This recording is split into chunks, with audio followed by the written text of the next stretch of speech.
Apocalypse 13, versets 1 à 10. Nous lisons au nom de notre Seigneur Jésus-Christ. Amen. Puis je vis monter de la mer une bête qui avait 10 cornes et 7 têtes, et sur ses cornes 10 diadèmes, et sur sa tête des noms de blasphème. La bête que je vis était semblable à un léopard.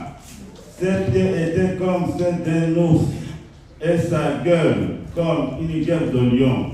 Le dragon lui donna la puissance et son trône et une grande autorité.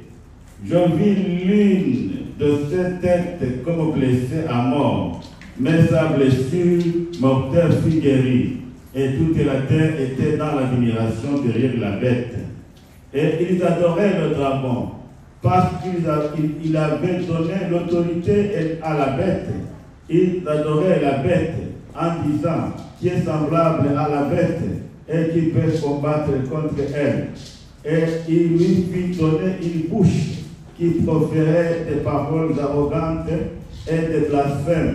Et il lui fit donner le pouvoir d'agir pendant 42 mois. Et elle ouvrit sa bouche pour proférer des blasphèmes contre Dieu, pour blasphémer son nom et son tabernacle, et ceux qui habitent dans le ciel. Et il lui fit donner de faire la guerre aux saints et de les vaincre. Et il lui fit donner autorité sur toute tribu, tout peuple, toute langue et toute nation. Et tous les habitants de la terre l'adoreront. Ceux dont les noms ne sont pas écrits dès la fondation du monde, dans le livre de vie et de l'agneau qui a été immolé.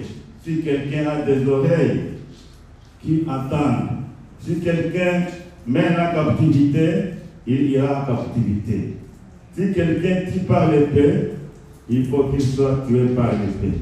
C'est ici la persévérance et la foi des saints. Amen. Amen. Alléluia. Amen. Nous pouvons nous asseoir.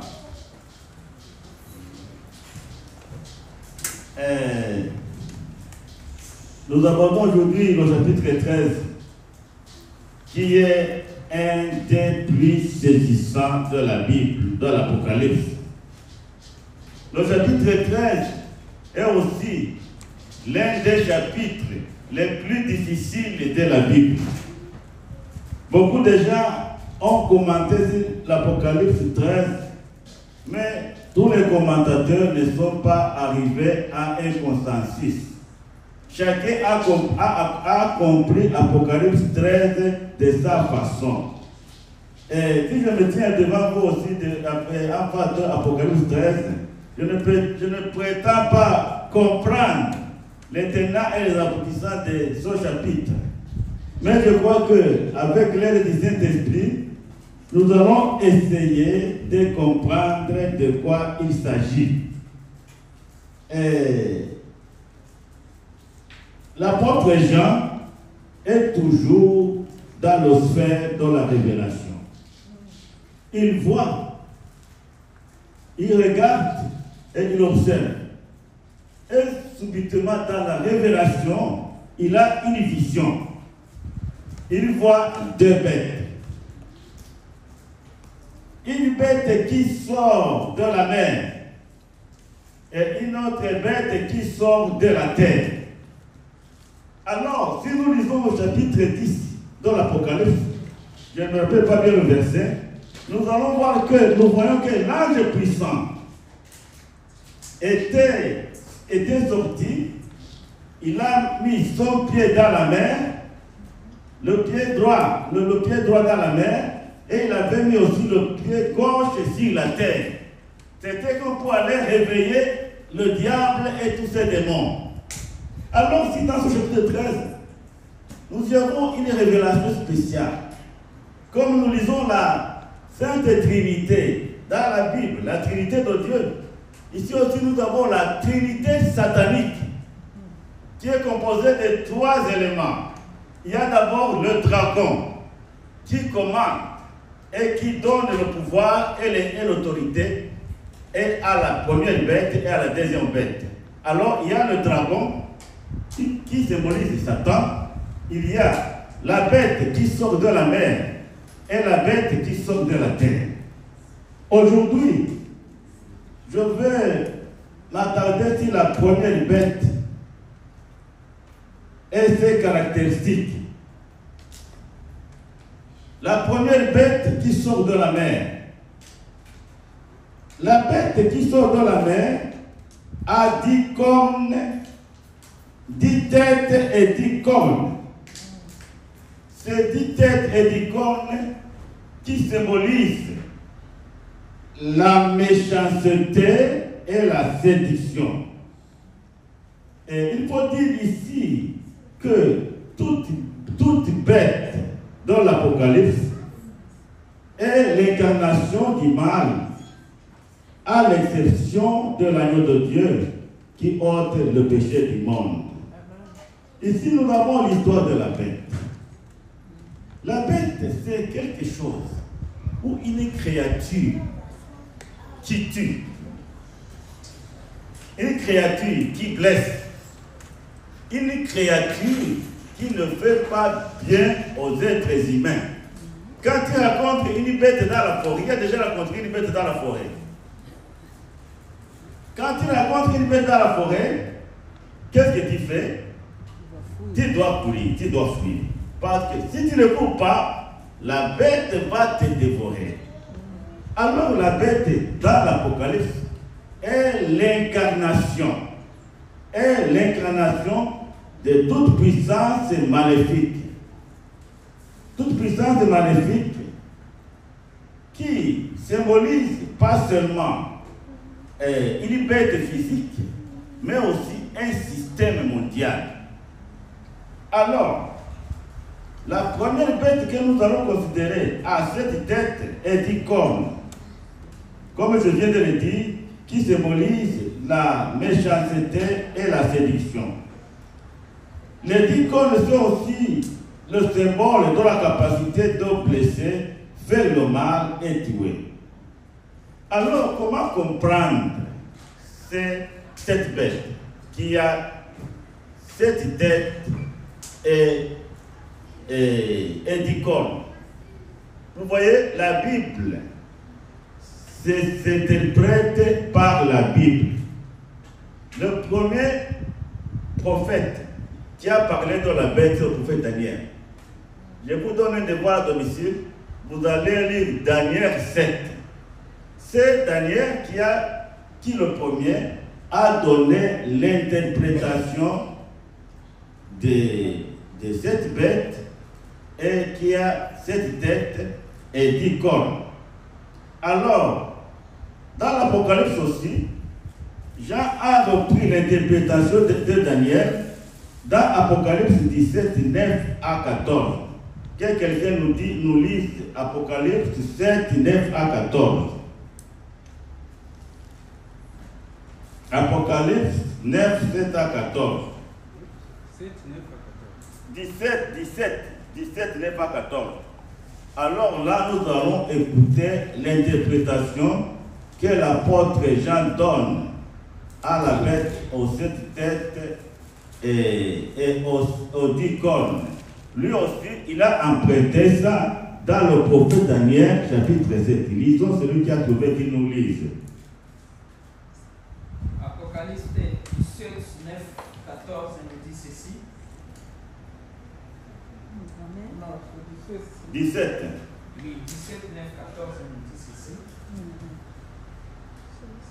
Ici est l'entendement qui a de la sagesse. Les 7 têtes sont 7 montagnes où la femme est assise. Ce sont aussi 7 rois. 5 sont tombés, l'un eux, l'autre n'est pas encore venu. Et quand il sera venu, il faut qu'il demeure un peu de temps. Et la bête qui était et qui n'est pas, et elle aussi, un 8e, et elle est d'entre les 7. Elle s'en va à la perdition. Et les 10 cornes que tu as vus sont 10 rois qui n'ont pas encore reçu des royaumes, mais reçoivent pouvoir des rois, pouvoir comme au roi. Une heure avec la bête, Ceux-ci ont une seule et même pensée, et ils donnent leur puissance et leur pouvoir à la bête. Verset 14. Ceux-ci combattront contre l'agneau, et l'agneau les vaincra, car il est Seigneur des seigneurs et roi des rois. Et ceux qui sont avec lui appelés et élus et fidèles. Amen. Amen. D'abord, revenons là. Les sept têtes sont les 7 montagnes sur lesquelles est assise la femme. Bien-aimés, au dernier siècle, on avait interprété cela d'une autre manière. Les 7 têtes se réfèrent à cette montagne. Normalement, la ville de Rome est composée de 7 montagnes. Cette montagne, la ville de Rome est construite sur cette montagne. Alors, sur ces montagnes, il y avait encore une femme. On va parler de la femme qui était dans l'Apocalypse au chapitre 18. Mais alors, le fait que les 7 montagnes, plutôt les 7 montagnes qui s'y plongent, si lesquelles sont ébattues la ville de Rome, sont déjà là, on a essayé de faire des interprétations en disant que les 7 montagnes, effectivement, c'est la ville de Rome, et la femme qui était assise, c'était le souverain du Vatican. Alors, c'était l'interprétation au dernier siècle. Alors, en ce qui concerne les 10 cornes, on avait comparé les 10 cornes à la communauté économique européenne, aux 10 pays de la communauté économique européenne. Mais cette interprétation aussi ne tient plus debout parce que la communauté économique européenne a engendré l'Union européenne qui compte plus de 27 pays. Alors, cette interprétation aussi ne tient plus debout. Alors, nous pouvons nous en tenir à l'interprétation que nous tirons dans la Bible, où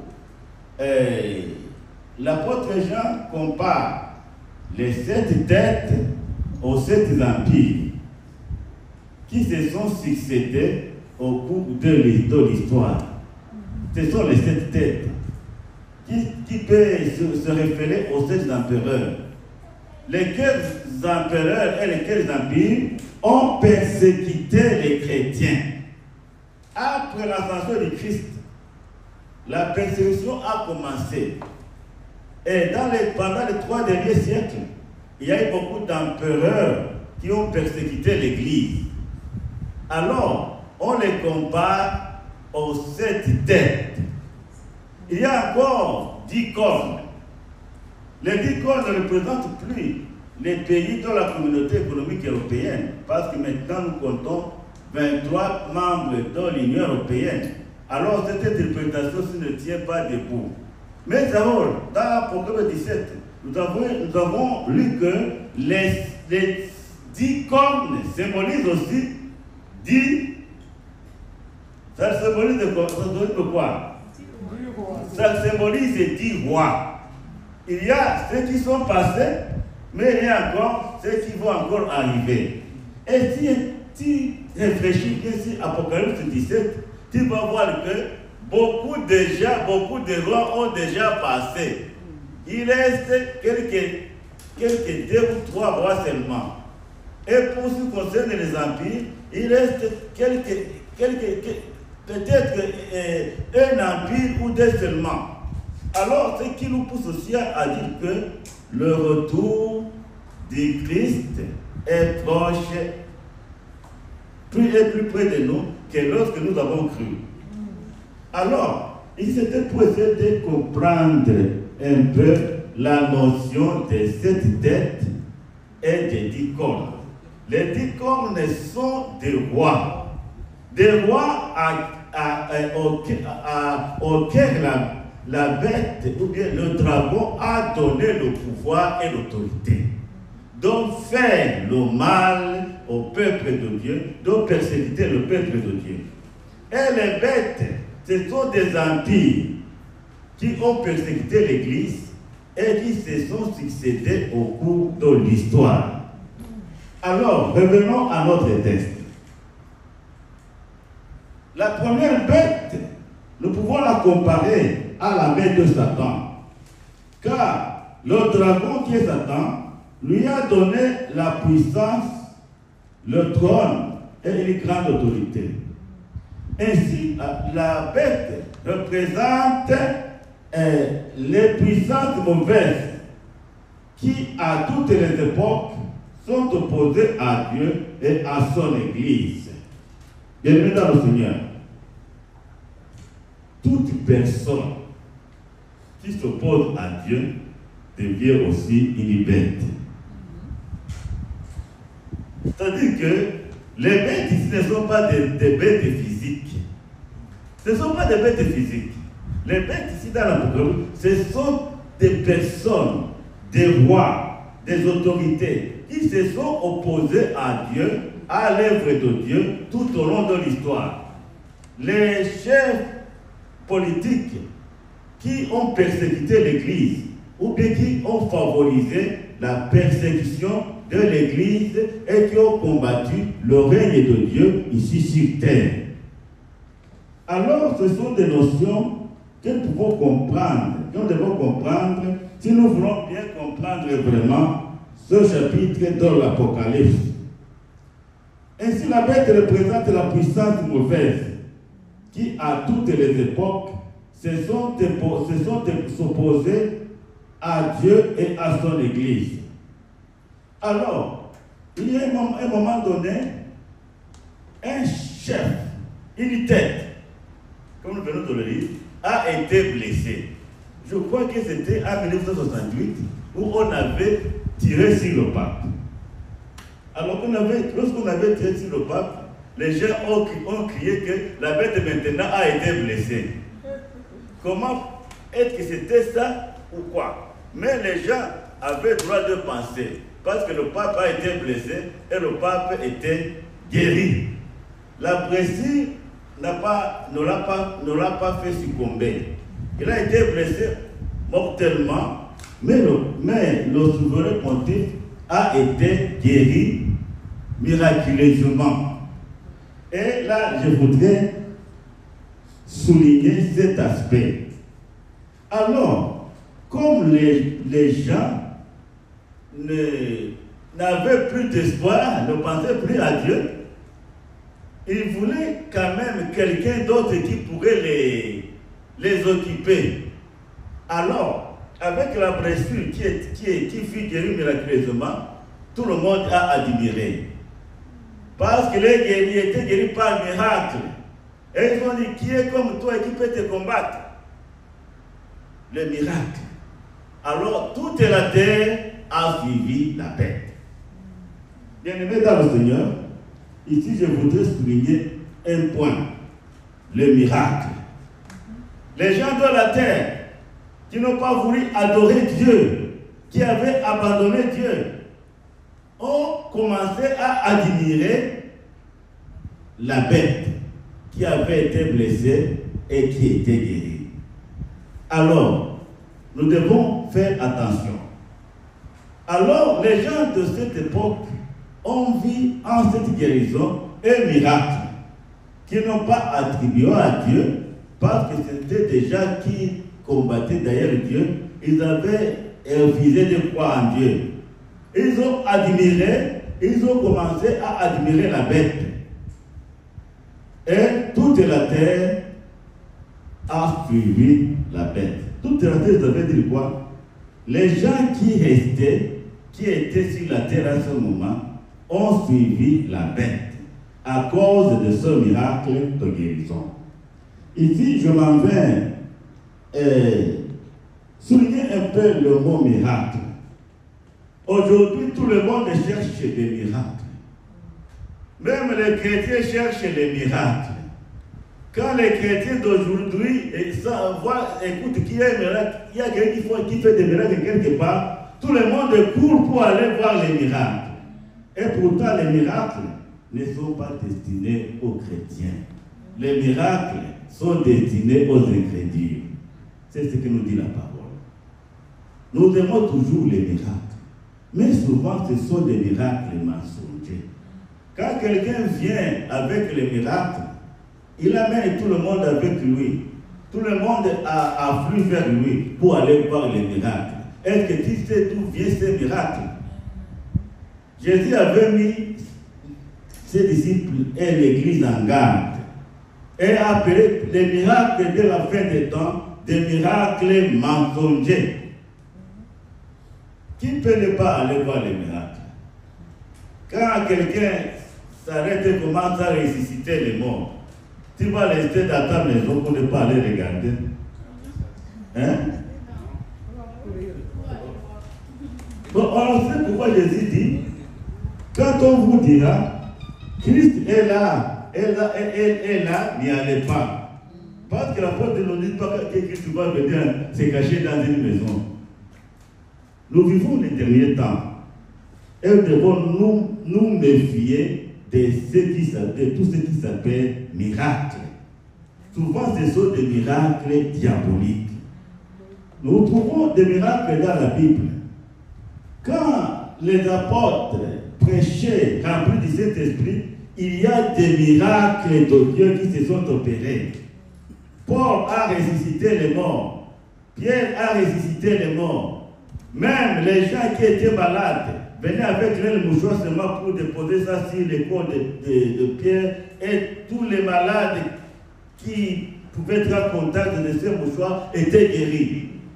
Les miracles, ce n'est pas pour nous. Toi, tu cours derrière les miracles, tu vas te perdre. Parce que les miracles de ces derniers temps, ce sont des miracles mensongers qui sont inspirés par le diable pour essayer d'amener beaucoup de gens à la perdition. Alors, avec le miracle de guérison de la bête, les gens qui étaient restés dans le monde ont suivi la bête. Et qu'est-ce qu'ils ont fait? Ils ont commencé à adorer la bête. Bien-aimés dans le Seigneur, nous devons faire attention. Parce que il y a des miracles qui vont très bientôt commencer à être opérés. Et le but de ce miracle, ce sera pour séduire les gens mal affermis. Quels sont ceux qui seront séduits par ces miracles? Ce n'est pas tout le monde qui sera séduit par ces miracles, mais ce sont les gens dont les noms n'ont pas été inscrits dans le livre de vie de l'agneau. Alléluia.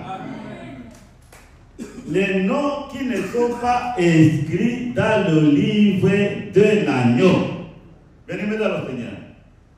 Chacun et chacune de toi, nous devons lutter pour que nos noms soient inscrits dans le livre de vie de l'agneau.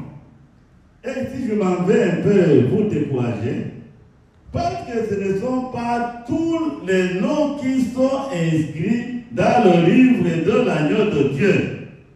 Tous les gens qui viennent à l'église, oui, ils viennent. Mais leurs noms ne sont pas inscrits dans le livre de Dieu, dans le livre de l'agneau. Et ici, je vous dis la vérité. Nous devons beaucoup prier pour que nos noms soient inscrits dans le livre de vie de l'agneau.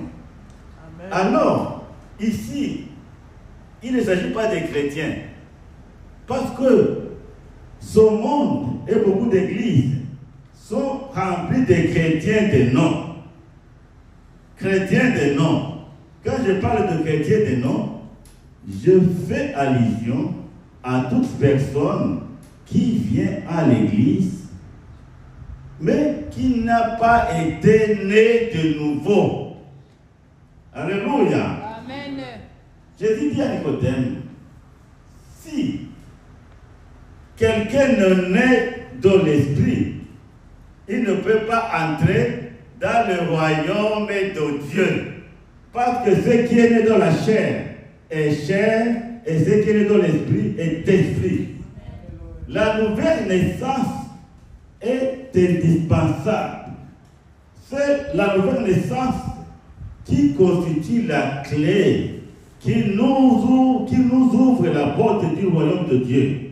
Est-ce que je te pose une question? Est-ce que tu es né de nouveau? Es-tu né de nouveau? Examine-toi. Et tu vas me dire, pasteur, moi je suis né de nouveau. Parce que sans la nouvelle naissance, on ne peut pas entrer dans le royaume de Dieu. Et sans la nouvelle naissance, ton nom et mon nom ne seront jamais inscrits dans le livre de vie de l'agneau. Tu as dit, pasteur, qu'est-ce que je dois faire? Ce n'est pas encore tard. J'avais prêché dans Apocalypse 8.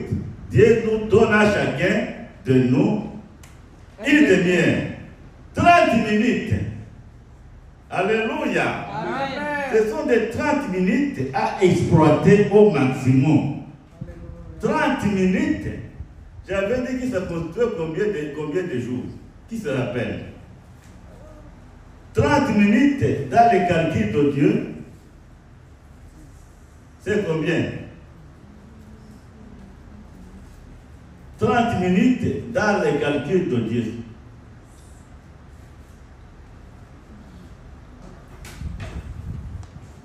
C'est combien d'années?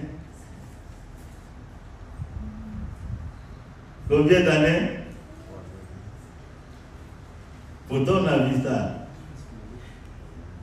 En comptant comme un jour pour Dieu, c'est 1000 ans pour les hommes. Alors 30 minutes pour Dieu, c'est combien d'années pour nous? C'est simplement pour dire que le temps qui nous reste est très court. Est très court. C'est pourquoi, dans le siècle passé, on disait Jésus vient bientôt. Mais aujourd'hui, maintenant, nous arrivons bientôt. Jésus vient. Jésus revient. Il peut revenir même aujourd'hui. Il peut revenir même après ce culte. Est-ce que tu es prêt à aller à sa rencontre? Es-tu prêt à aller à sa rencontre? Il vient. Le bientôt, là, on a commencé à enlever ça.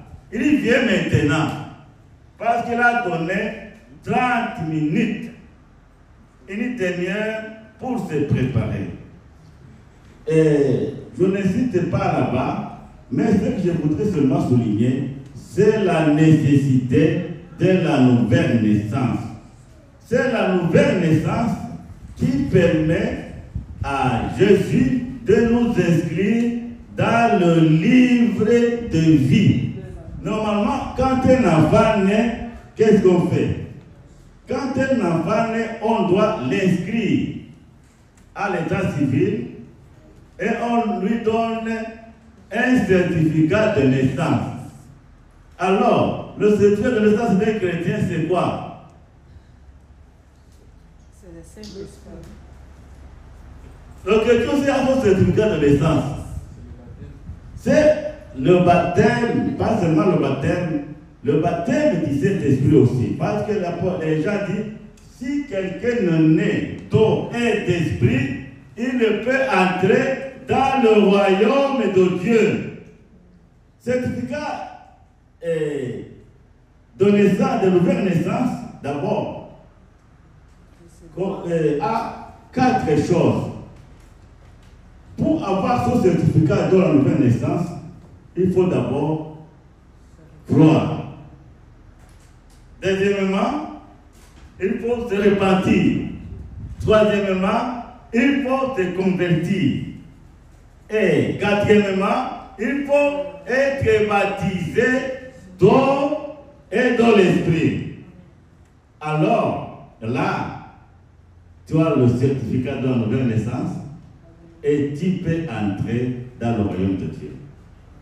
Je ne sais pas si vous me comprenez. La nouvelle naissance est indispensable. La nouvelle naissance est indispensable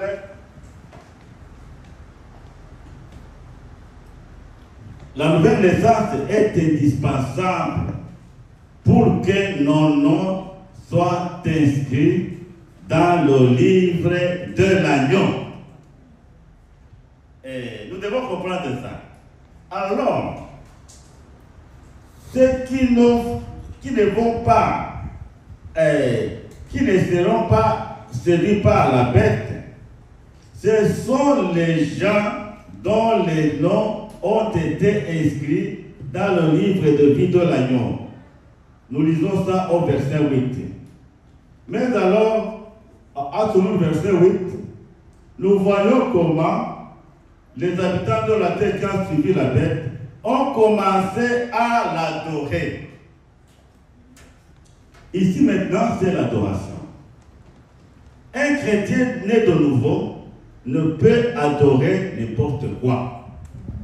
Un chrétien né de nouveau adore Dieu en esprit et en vérité. Mais ici, dans l'Apocalypse, ces gens-là qui ont suivi la bête, ce sont des incrédules qui ont refusé de croire en Dieu, qui ont rejeté l'évangile de Dieu. L'église était déjà enlevée, mais alors ils étaient restés. Et alors, quand la bête s'est présentée, tout le monde l'a suivi par le simple miracle de guérison qui était effectué. Et ça, c'est très important. J'ai parlé de la nouvelle naissance qui nous permet que nos noms soient inscrits dans le livre de vie de l'agneau. Un jour, Jésus avait envoyé ses disciples dans l'évangélisation. Et là, les disciples avaient opéré des miracles. Les démons leur avaient obéi. Ils avaient vraiment opéré de grandes choses. De leur retour, ils sont venus très joyeux et dirent à Jésus, oh Jésus, même les mauvais esprits nous ont obéi. Même tout, nous avons même guéri les malades. Et Jésus leur a dit ceci, ne vous réjouissez pas parce que vous avez chassé les démons. Mais réjouissez-vous uniquement parce que vos noms sont inscrits dans le livre de vie. C'est ça qui doit vraiment nous réjouir. Je dois me réjouir parce que mon nom est inscrit dans le livre de vie. Mais une question, est-ce que Dieu peut effacer nos noms dans le livre de vie? Oui, il peut effacer. Il peut t'inscrire. Et quand il continue à te comporter dans le péché, il va barrer ton nom. Bien-aimés dans le Seigneur, nous devons faire attention. Oui, nos noms sont inscrits dans le livre de vie. Et cela nous demande d'être prudents et prudentes. Donc mener une vie de sainteté, une vie de sanctification. Si nous ne menons pas une vie de sainteté, si nous continuons à nous comporter toujours comme des chrétiens de nom, même si ton nom a été inscrit il y a 10 ans, 20 ans, Jésus ne va pas supporter. Il va barrer ton nom. Et alors, les conséquences seront très néfastes. Mais ce n'est pas pour vous effrayer, c'est pour nous encourager à veiller et à être des chrétiens vrais. Soyons des chrétiens vrais. Ne soyons pas des chrétiens de nom, des chrétiens vrais qui savent où nous allons. D'abord des chrétiens qui doivent savoir que nous traversons ce monde comme des voyageurs. Nous ne sommes pas des résidents permanents dans ce monde. Il y a ceux qui croient qu'ils sont des résidents permanents. Non, nous sommes des étrangers dans ce monde. Nous sommes des voyageurs dans ce monde. Et nous devons tous le comprendre. Nous sommes des étrangers et des voyageurs. En grec, on utilise un mot qu'on appelle pailokio. Pailokio, c'est le mot qui traduit paroisse. Paroisse, ce n'est rien d'autre qu'une résidence provisoire. Nous vivons dans ce monde provisoirement parce que notre patrie n'est pas ici sur terre. Notre patrie est dans le royaume de Dieu. Ici, nous vivons provisoirement. Quand tu bâtis des étages, sache que tu es en train de bâtir pour le diable. Parce que c'est le diable qui va jouir de ça.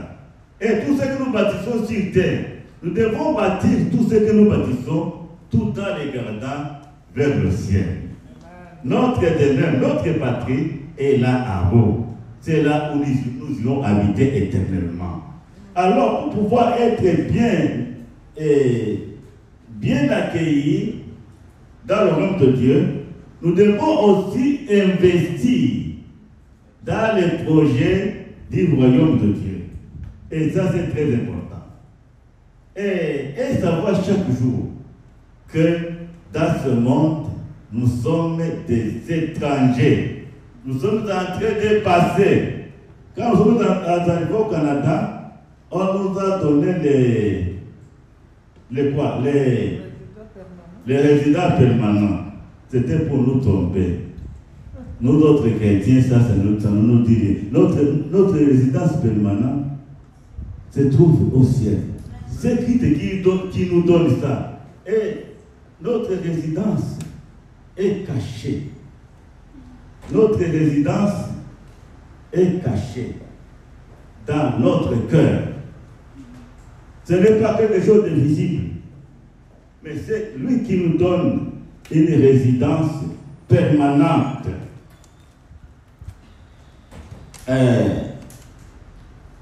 Au verset nous lisons, et tous les habitants de la terre l'adorèrent.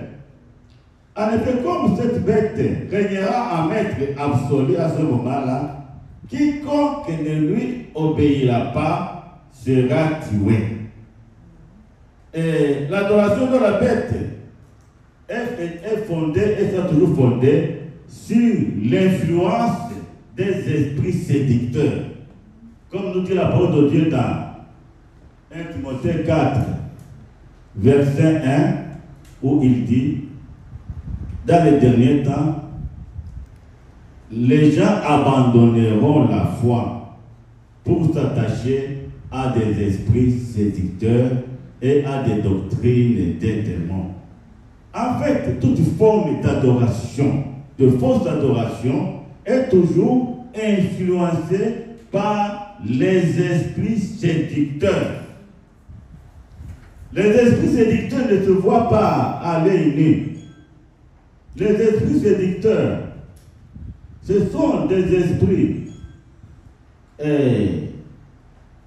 qui nous séparent, qui ont pour objectif de nous séparer de l'amour de Dieu, de nous séparer de la volonté de Dieu. Je m'en vais dire ceci, tout esprit qui va t'inspirer la haine, c'est un esprit séducteur. Tout esprit qui va s'aimer en toi une dose de jalousie, c'est un esprit séducteur. Tout esprit qui va te priver du moment de prière, c'est un esprit séducteur. Alors, dans les derniers temps, les gens vont abandonner la foi pour s'attacher aux esprits séducteurs. Ça veut dire quoi? Les gens vont abandonner la foi pour obéir aux esprits séducteurs. Ici, je souligne avec des traits. Obéir aux esprits séducteurs. Normalement, les esprits séducteurs ne nous rapprochent pas de Dieu. Mais les esprits séducteurs nous éloignent de Dieu. Et nous devons bien le comprendre. Quand il va sentir en toi une sorte de petite haine là. Mais je vais dire aussi qu'il n'existe pas de petite haine. La haine est la haine. la jalousie et la jalousie. Voilà. Il faut être déjà aux aguets et savoir pourquoi est-ce que je suis en train de penser comme ça de mon frère, de ma soeur. Et là, tu dois réaliser que déjà, tu es infiltré par un esprit séducteur avec l'objectif de te séparer, de t'éloigner de Dieu et de te séparer de l'amour de Dieu.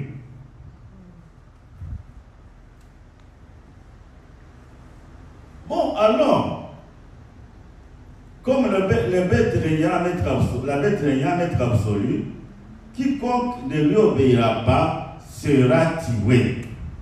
Et c'est de cette façon qu'on a vécu le martyre dans les 3 premiers siècles, même au-delà. Parce que les gens ont refusé, ont désobéi aux esprits séducteurs qui leur demandaient de régner leur Seigneur.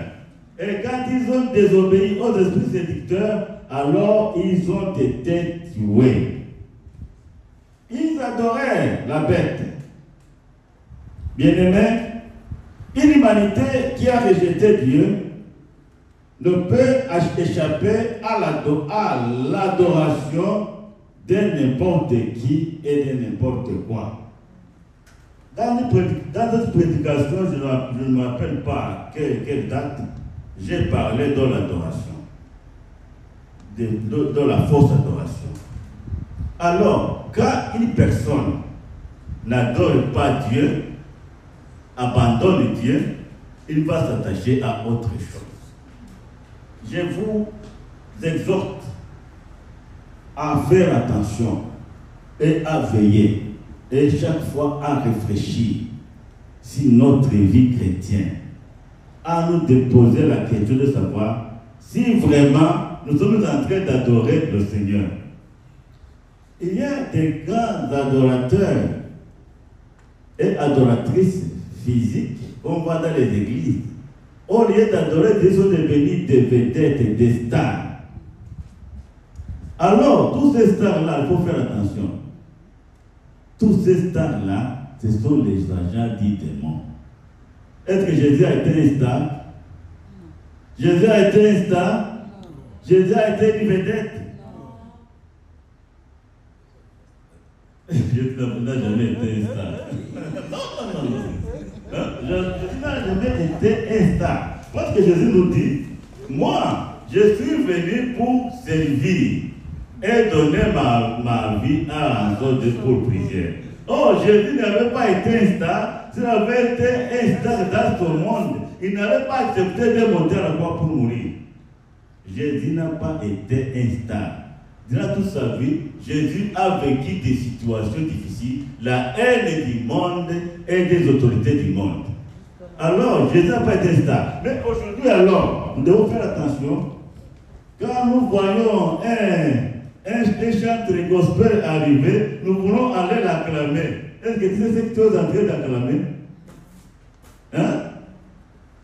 Il faut quand même se réjouir quand quelqu'un fait quelque chose de bon. Oui. Mais nous devons savoir qu'est-ce qui est caché derrière ces stars. Quelle puissance les utilise? Quelle utilise ces gens-là qui sont des vedettes dans les gospels? Est-ce que la puissance du Saint-Esprit? Ou bien c'est la puissance infernale? Je ne suis pas contre les stars, mais alors nous devons savoir faire la part des choses. Un succès sans précédent, son succès est inspiré par quoi? On doit tous se poser cette question. Oui, si c'est un succès qui est inspiré par le Saint-Esprit, tant mieux. Mais nous devons toujours faire attention. Nous devons savoir faire la part des choses, apprécier les gens avec un œil spirituel. C'est très important. Si nous ne savons pas apprécier les gens avec un œil spirituel, alors nous serons aussi emportés par le vent que nous ne savons d'où il vient. Alors, ils adoreront la bête. Je disais, une humanité qui a rejeté Dieu ne peut échapper à l'adoration de n'importe qui et de n'importe quoi, car elle porte en elle le besoin d'adorer. Bien-aimé, tout homme a besoin d'adorer. Tout homme a besoin d'adorer quelque chose. C'est normal. Parce que l'homme, c'est quelqu'un qui porte en lui l'Esprit de Dieu. Parce que quand Dieu a créé l'homme, il a inscrit en lui son esprit et l'homme était devenu un être vivant, une âme vivante. Alors, cet esprit qui est en nous, nous pousse à adorer. Dirige nos pensées et nos réflexions vers quelque chose de supérieur. Mais le diable a fait tout pour détourner ce sens de la véritable adoration, pour l'amener dans une autre direction, pour adorer les créatures, au lieu d'adorer le Créateur. Alors, chacun doit penser et réfléchir sur son adoration. Comment est ton adoration ces derniers temps? Tu adores Dieu ou bien tu adores quelque chose d'autre? Qu'est-ce que tu adores? C'est très important de le savoir. Il y a des expressions que nous avons l'habitude d'entendre. Quand quelqu'un voit une belle chose, une bonne chose, je l'adore. Toi là, tu es petit. C'est que tout ce qui frappe les yeux, tu adores. Et moi, peut-être que j'apprécie. Mais quand tu vas jusqu'à adorer, ça devient très compliqué. Donc je l'adore. Tu l'adores pourquoi? Tu l'adores comment? L'apôtre nous dit, tu adoreras le Seigneur ton Dieu et tu le serviras lui seul. Nous ne devons pas adorer n'importe quoi et n'importe qui. Nous avons un seul sujet d'adoration, c'est Dieu lui-même. Dieu doit occuper la première place dans nos vies. Jour et nuit, nous devons toujours penser à Dieu. Et ici, je m'en vais donner l'explication, une définition. Adorer Dieu, c'est penser à lui jour et nuit, et à lui seul. C'est ça, adorer Dieu. Avoir Dieu dans sa pensée. Dieu doit dominer ma pensée. Dieu doit dominer ta pensée.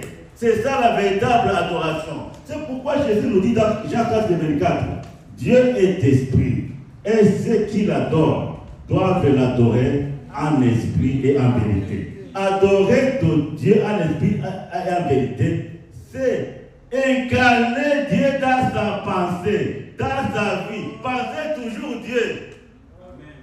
Voilà la véritable adoration. Penser toujours Dieu, sentir toujours Dieu, élever toujours Dieu. Dans nos pensées, dans nos cœurs, dans tout ce que nous faisons. Sentons toujours Dieu. Sentons Dieu, pensons toujours Dieu. C'est ça la véritable adoration. Alors la question que nous voulons nous poser, est-ce que nous pensons toujours Dieu? Est-ce que là où tu penses toujours Dieu? Qu'est-ce que tu penses tout au long de la journée? Tu penses à quoi? Tu penses à tes plans, à tes projets, à tes affaires. Les choses du monde. Et c'est ça l'adoration. Adorer. Retenez bien cette définition. C'est penser toujours Dieu. Chanter toujours Dieu. Apprécier toujours Dieu. Dans tout ce que tu fais, toujours Dieu. Oh, Dieu est toujours là. Dieu est vivant en nous.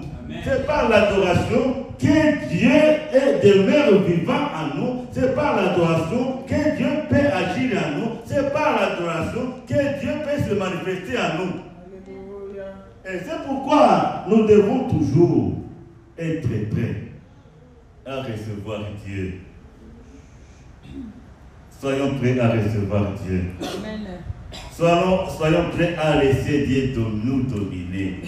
Dominer tout notre être. Permettez à Dieu de faire des miracles dans nos vies. Permettez Dieu de transformer nos vies par la véritable adoration. N'éloignons pas Dieu de nous. Accordons à Dieu le temps, la place qui lui revient. Et ça, c'est très important. Oh, moi, souvent, je prie, oh Dieu, viens et saisis-toi de moi. J'aimerais bien que Dieu puisse se saisir de moi. Dans mes prières, je demande à Dieu de me saisir et d'incarner tout mon être.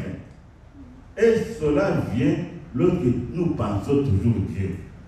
Adorer Dieu en esprit et en vérité, c'est penser toujours Dieu, penser toujours à sa bonté, à son amour et à ses hauts faits. C'est ça, adorer Dieu en esprit et en vérité. Ce n'est pas à dire que nous allons vivre comme des personnes désincarnées, non. Adorer Dieu, penser toujours Dieu, ne va pas nous empêcher d'accomplir nos petits projets dans la vie, non. Mais Dieu doit toujours nous alimenter. Quand Dieu nous alimente, quand Dieu nous alimente, alors nous sommes plus vivants. Mais quand Dieu ne nous alimente pas, nous devenons très chétifs. Nous devenons très déstabilisés. Le diable nous déstabilise. Mais quand Dieu nous alimente, nous devenons plus vivants et plus forts. Parce que c'est Dieu qui nous alimente à travers sa parole. Nous n'avons plus de temps aujourd'hui à lire et étudier la parole de Dieu. Nous n'avons pas ce temps-là. Alors c'est la parole que Dieu utilise pour alimenter nos âmes, pour alimenter même nos pensées. C'est pourquoi le psalmiste 119, verset 11 dit: je cache ta parole dans mon cœur pour ne pas pécher contre toi. Laissons, permettons à Dieu de nous alimenter.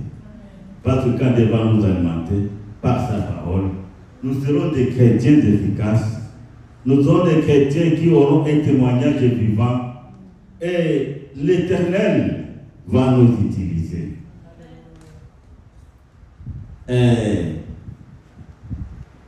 Dieu a besoin que nous puissions l'adorer en esprit en vérité. Ne chassons pas Dieu par nos comportements. Ne chassons pas Dieu par nos mauvaises pensées. Ne chassons pas Dieu par nos péchés. Ne remplaçons pas Dieu par d'autres idoles. Satan travaille à nous écarter de Dieu, à nous éloigner de Dieu. Satan travaille jour et nuit pour que nous puissions tourner nos pensées sur autre chose. Parce que c'est que avec Dieu, nous sommes bien alimentés. Avec Dieu, nous sommes à la source des eaux vives. Et une fois que nous permettons à Dieu de nous alimenter, nous devenons une source que Dieu utilise pour le rafraîchissement, pour rafraîchir, pour bénir aussi les gens qui nous entourent. C'est pourquoi Jésus nous dit: celui qui croit en moi, des fleuves d'eau vive couleront de son sein, comme dit les Écritures. Satan va toujours faire la guerre au sein. Comme nous disons verset 7, Satan va faire la guerre au sein et il va les vaincre. Alors, qui sont les saints? C'est aussi un mot très important. Souvent nous parlons des saints, mais nous ne comprenons pas ce que cela signifie. Qui sont les saints? Dans la parole de Dieu, le mot saint ne désigne pas un chrétien. Qui est le saint? Le saint n'est pas un chrétien. Bien que parmi les chrétiens, il y a des saints. Mais tous les chrétiens ne sont pas des saints. Nous devons toujours être à mesure de faire cette différence. Tous les chrétiens ne sont pas des saints, mais au milieu des chrétiens, il y a les saints. Alors, qui est saint? Le mot saint désigne toute personne qui a fait l'expérience de la nouvelle naissance. Le saint désigne toute personne qui est le mal, toute personne qui fuit le mal, toute personne qui s'adonne à faire le bien et à honorer Dieu dans toute ses conduites. Alors, une question. Sommes-nous tous saints et saintes? Parce que nous lisons, le diable, le dragon va combattre les saints et il les vaincra. Voyez, dans ce monde, les saints, les vrais saints, sont la proie du diable. Est-ce que le diable t'attaque jour et nuit? Le diable ne va qu'attaquer les saints. Il ne va pas attaquer les chrétiens des noms. Si le diable ne t'attaque pas aujourd'hui, sache que tu n'es pas au rendez-vous du royaume de Dieu. Le diable, le Satan doit t'attaquer. Parce que tu es saint seulement, parce que tu es saint, parce que tu honores Dieu, parce que tu obéis à Dieu, Satan va t'attaquer. Et s'il ne t'attaque pas, tu dois te poser la question. Nous disons ici au verset 7 que Satan va attaquer, le dragon va attaquer les saints et il va les vaincre. Mais ça sera une joie de courte durée. Une joie de courte durée. Oui, il va attaquer les saints, il va les vaincre, il va même les tuer. Mais la parole de Dieu nous dit, la parole de Dieu nous dit que Christ lui-même, lorsqu'il descendra, il va détruire le diable avec l'épée de sa parole. Parce que quoi qu'il en soit, ce n'est pas le diable qui va régner et qui doit régner dans ce monde. Mais, comme nous disons dans 1 Corinthiens 15, 26, Jésus-Christ doit régner jusqu'à ce qu'il ait mis tous ses ennemis sous ses pieds. Jésus-Christ doit régner. Aujourd'hui, Jésus-Christ règne, mais il règne au milieu de ses ennemis. Même à ce moment-là où les choses sont très compliquées, Jésus sera en train de régner. Bien que le diable va vaincre les saints, comme je dis, ça sera une joie de courte durée. Parce que le diable va être terrassé et détruit par la parole qui va sortir dans la bouche de l'agneau de Dieu. Amen. Et à ce moment-là, toute bouche va confesser. Amen. Toute bouche va confesser que Jésus est Seigneur. Amen. Toute bouche va confesser et tout genou va fléchir devant le Seigneur et confesser qu'il est le Seigneur. Et ça, c'est très important parce qu'il doit régner. Quelles que soient les situations que nous pouvons vivre aujourd'hui, le Seigneur Jésus doit régner. Moi, je ne dis pas qu'il régnera. Il a commencé à régner depuis sa résurrection. Mais c'est un Seigneur qui règne au milieu de ses ennemis. Et ça, c'est très important. Il règne dans ta vie, il règne dans ma vie. Il y en a ceux-là qui l'ont accepté, qui ont cru en lui, mais il y en a d'autres là qui n'ont pas cru en lui. Ceux qui n'ont pas cru en Jésus, ce sont ses ennemis. Mais malgré le nombre des ennemis du Christ, ça ne l'empêche pas à régner. Il règne et il doit régner jusqu'à ce qu'il ait mis tous ses ennemis sous ses pieds. En résumé, disons ceci. La première bête sortant de la mer représente l'empire mondial animé et soutenu par Satan lui-même. Il va s'imposer par la violence, mais aussi par la puissance de séduction. Tenons-nous prêts et tenons-nous à ce que le Seigneur Jésus a dit à ses disciples dans Luc 21, 34 à 36. Prenez garde à vous-même. C'est la première exhortation de Jésus. Prends garde à toi-même. Prends garde à ta vie. Faites attention à ta vie, à la façon dont tu marches. Prenez garde à vous-même. C'est la première exhortation. Prendre garde à soi-même, ça veut dire quoi? Prendre garde à soi-même, ça veut dire quoi? Qui peut me répondre?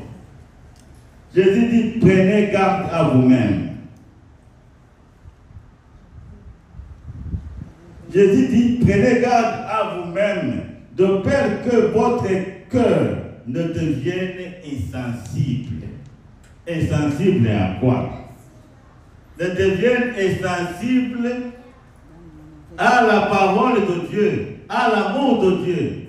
Nous devons garder nos cœurs plus que toute autre chose, car de lui viennent les sources de vie.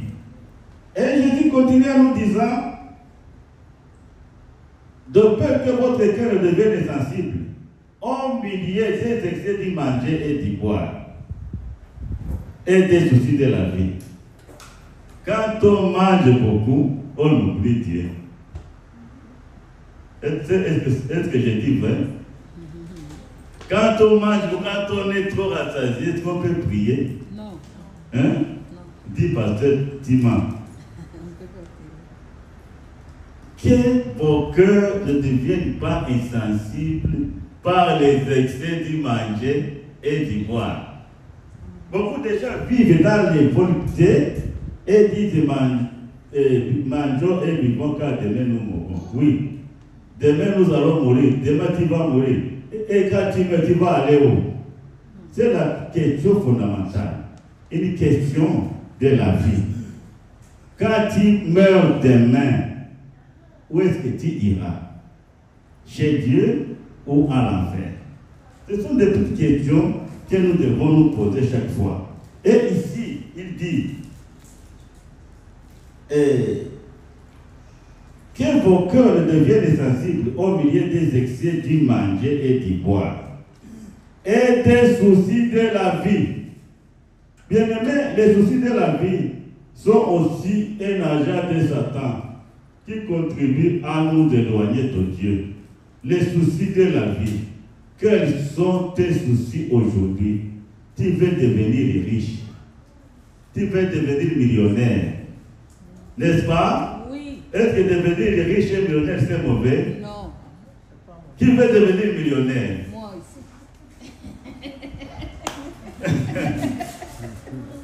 Voilà. Ça, ce sont les soucis de la vie. Oui. Qui rend nos cœurs sensibles à Dieu. Qui détourne dans nos cœurs de la parole de Dieu. Devenir millionnaire, ce n'est pas un péché. Mais au moment donné, à la fois, c'est elle qui avait pris le dessus. Et tu vas démissionner.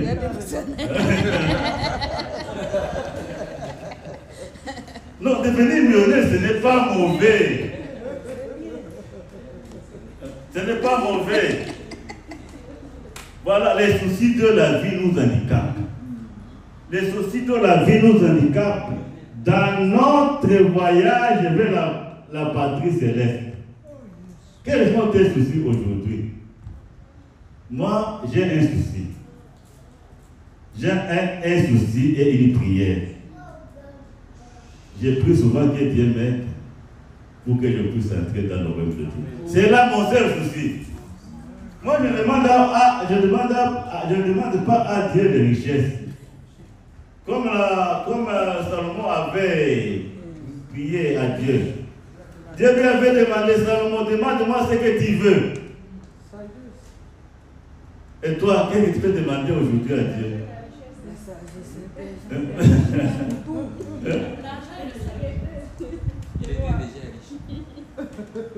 Bon, toi, qu'est-ce que vous demandez? Il va vous donner. Mais pour quel but? Et ça va vous aider à entrer au ciel. Donc ça va vous aider à pas demeurer sur la terre. Bon, moi, Salomon m'édifie dans sa demande. Oui, ne dis pas qu'il était riche. Non. Ce sont les riches qui te font avoir encore et encore. Hein? Oui, il avait en lui un esprit, l'esprit de Dieu, l'esprit de sagesse. Il avait bien évalué les choses du monde. Il avait goûté à tout ce qui se trouve dans le monde. Et il était arrivé à tirer la conclusion que tout est vanité et poursuite du vent. Souvent, nous courons derrière le vent et nous ne l'attraperons jamais. Nous courons derrière le vent. Ce n'est pas pour vous décourager, continuez vos projets.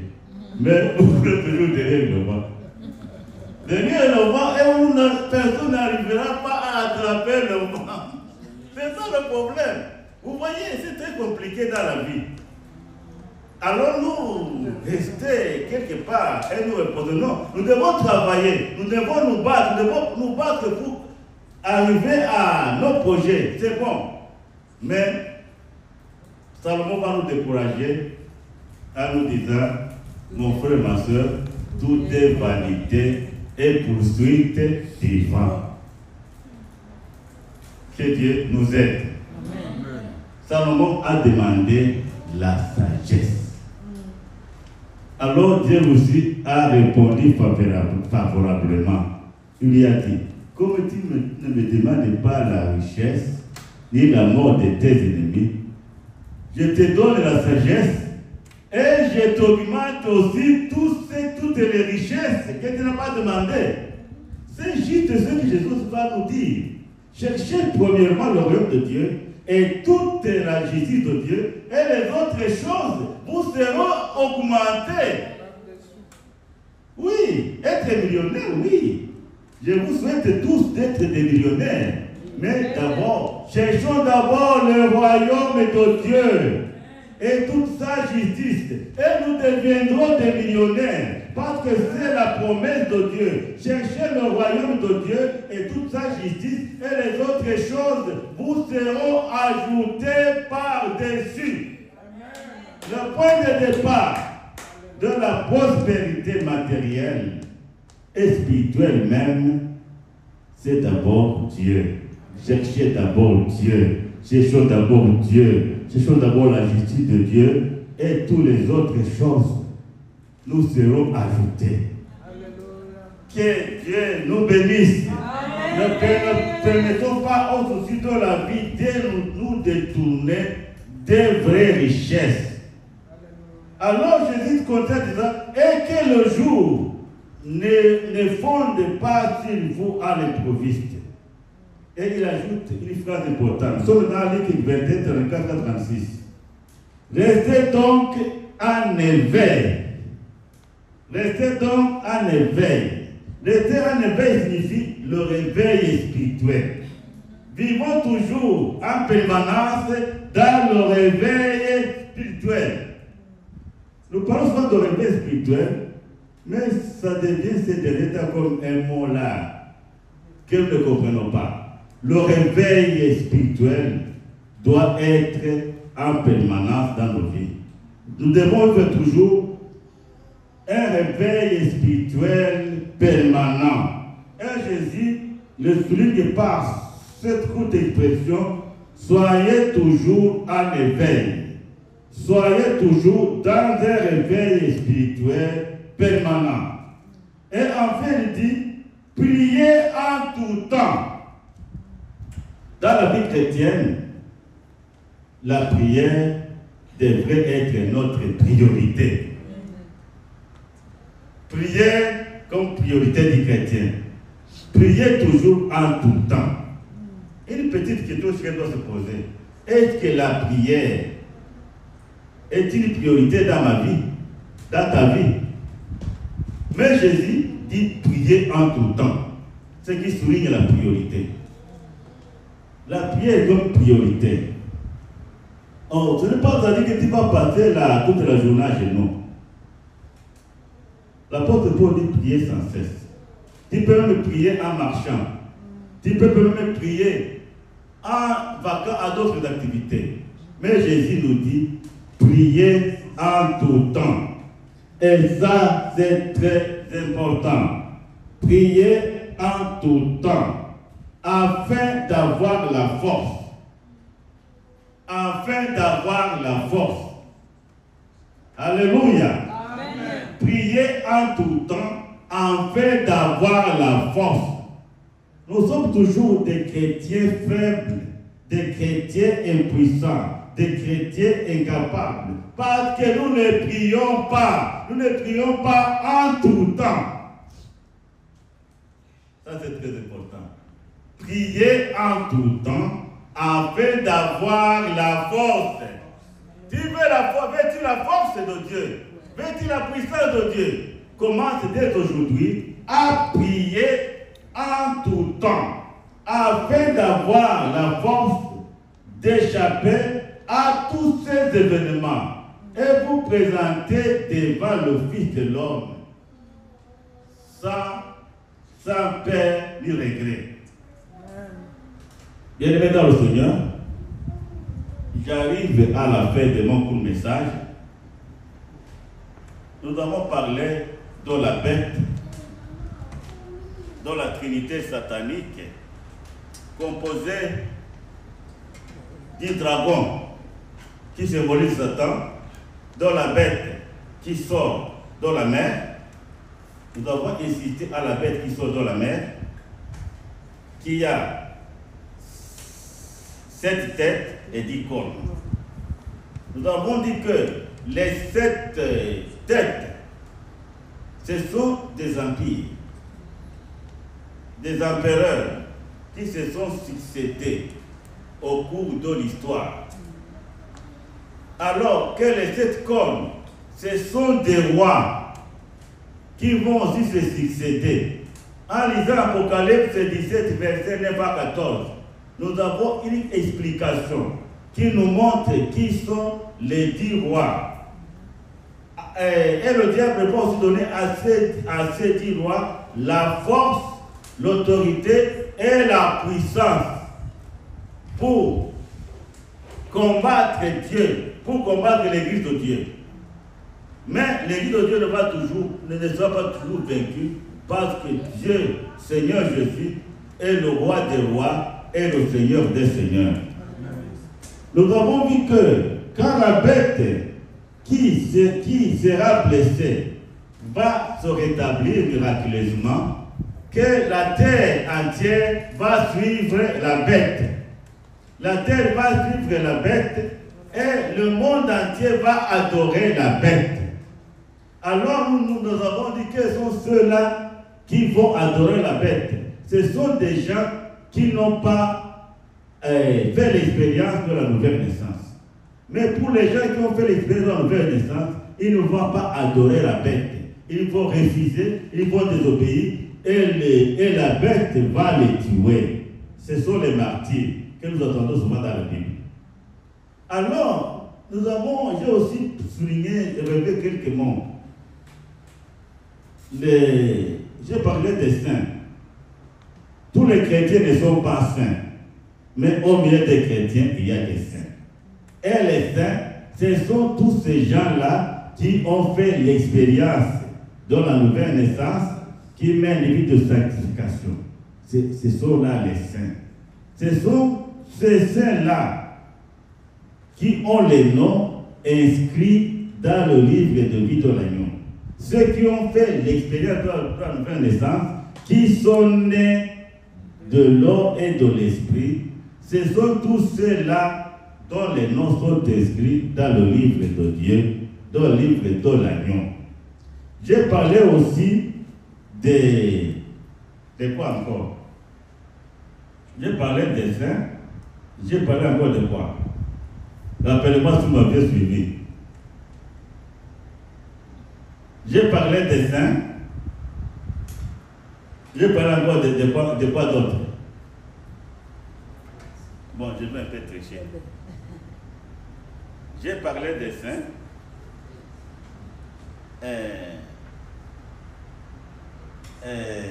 J'ai parlé des saints. J'ai parlé des noms inscrits dans le livre de vie. J'ai dit que nous devons toujours lutter pour que nos noms demeurent inscrits dans le livre de vie de l'agneau. Alors, j'ai parlé de beaucoup de choses, mais je termine avec un texte de Luc, chapitre 21. Luc 21, verset 34 à 36, où Jésus nous exhorte en disant: prenez garde de vous-même, de peur que votre cœur ne devienne insensible au milieu des excès d'y manger et d'y boire et des soucis de la vie. J'ai longuement parlé de ça. Et que le jour se fonde sur vous à l'improviste. Alors, il y a une exhortation. Restez donc en éveil. Rester en éveil, c'est vivre dans un réveil spirituel permanent. Prier sans cesse. Alors il dit prier en tout temps. La prière comme priorité pour pouvoir être un vainqueur. Prier en tout temps afin d'avoir la force d'échapper à tous ces événements et pour se présenter devant le Fils de l'homme. Bien-aimés dans le Seigneur, que Dieu nous bénisse. Pour approfondir la signification de cette tête et 10 cornes, vous allez lire le chapitre 7 de Daniel, que vous allez comparer avec Apocalypse 17, verset 9 à 14. La semaine prochaine, nous allons parler de la bête qui sort de la terre. Aujourd'hui, c'était la bête qui sort de la mer. Nous avons parlé de ces caractéristiques. Mais la semaine prochaine, ce sera plus intéressant parce que nous allons aborder la révélation de l'impie ou de l'Apocalypse. De l'impie ou de l'Antichrist. Ici, je m'en vais dire que l'Antichrist est toujours là. Il a commencé son travail. L'esprit d'Antéchrist a commencé à travailler lorsque Jésus a été trahi et sacrifié à la croix. C'est là où cet esprit a commencé à travailler et l'esprit d'Antéchrist continue à travailler jusqu'aujourd'hui. Et l'apôtre Paul va dire, l'esprit d'Antéchrist agit déjà, mais il y a ce qui l'empêche d'apparaître. Ce qui empêche l'esprit d'Antéchrist d'apparaître physiquement, c'est l'esprit, le Saint-Esprit qui agit dans l'Église. Le Saint-Esprit et l'Église du Christ empêchent le Saint-Esprit d'apparaître physiquement. Mais lorsque l'Église de Christ sera enlevée, alors l'homme impie qui est l'Antéchrist va se manifester. Que Dieu nous bénisse. Éternel Dieu, nous te disons merci pour ce moment que nous te passer en étudiant ta parole. Oui, ce chapitre n'est pas aussi simple et facile à comprendre, mais avec l'aide du Saint-Esprit, nous croyons que nous allons comprendre en partie. Comme ta parole nous dit, nous connaissons en partie. C'est toi voulu que nous puissions connaître, c'est cela que nous allons comprendre. Mais les choses cachées appartiennent à toi, Éternel. Nous te disons merci pour ce moment et nous te demandons de bénir cette parole et de continuer à nous l'expliquer. Au nom de Jésus. Amen.